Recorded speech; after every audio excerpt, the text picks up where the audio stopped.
Welcome in, everyone, to Let's Talk College Football. This week, we are again talking about our Let's Talk Top 25 poll. So let's jump right into it.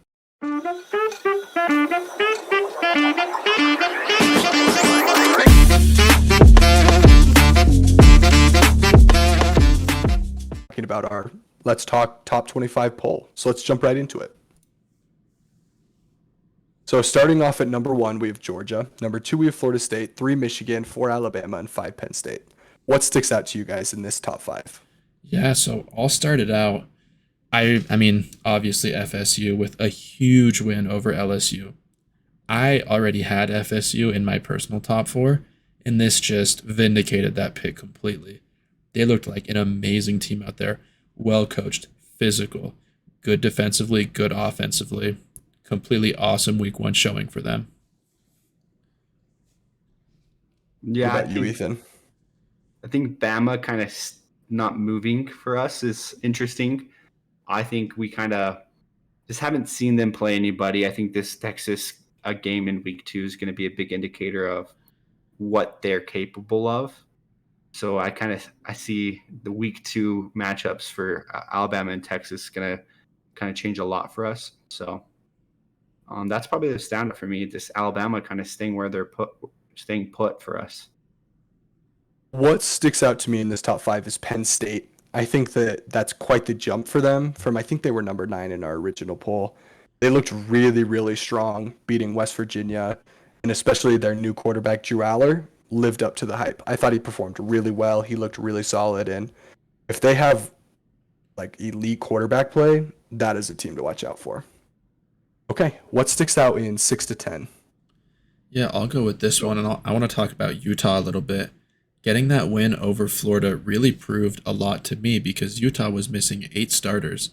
The depth on that team is awesome, and being able to maintain the level of physicality to compete with a top recruiting SEC team, they have big boys in the trenches. So Utah being able to win the physical battle, I think bodes really well for their upcoming season. I think for me, the big standout is Texas, man. I think we're all kind of high on Texas. We're all believers that Texas could be back. And again, like I talked about with Alabama, week 2 is going to be their big question mark. Can they handle Alabama? I liked Quinn Ewers. I liked what I saw week 1. I liked how the defense looked.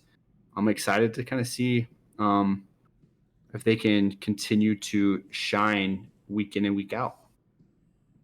Yeah, what stands out for me here is Ohio State. They obviously take a bit of a tumble in the week 2 rankings after really a pretty terrible performance against Indiana. Good defensively, but offensively, they just did not look like an Ohio State team that we're used to seeing.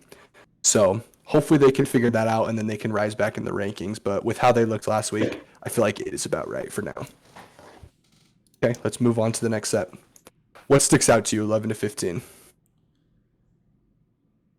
I think the big dropper in USC.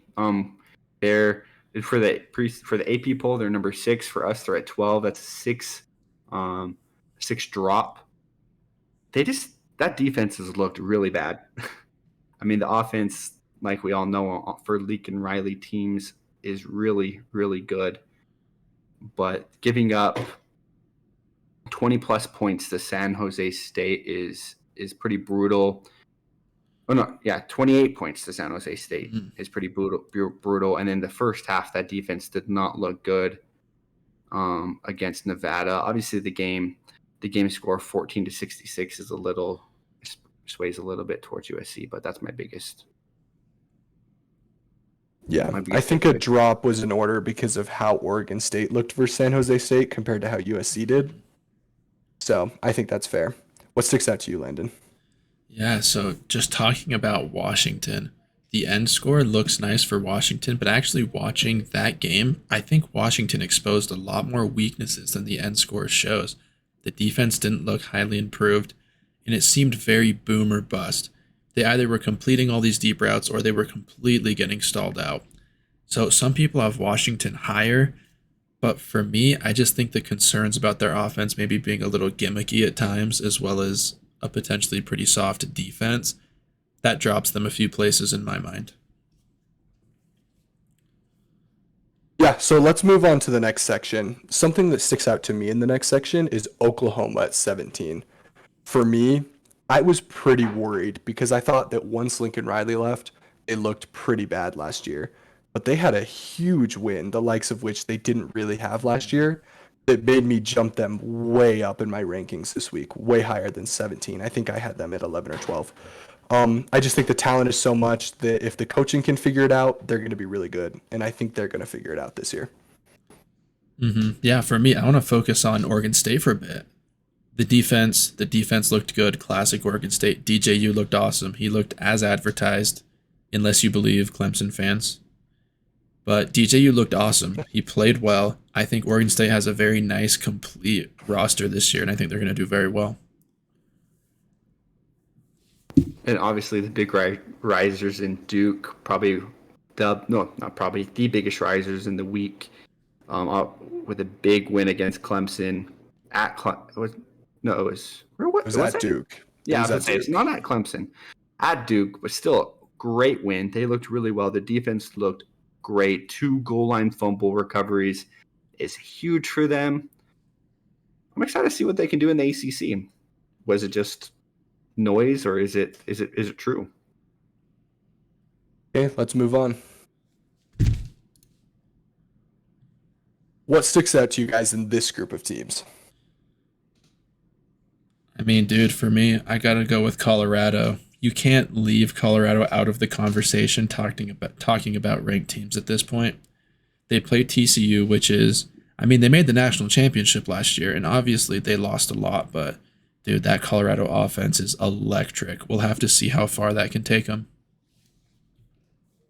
Yeah, for me, what sticks out is probably Texas A&M.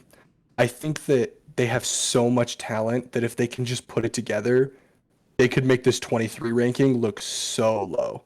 And so I just want to see if they can put it together because they haven't been able to for the last few years.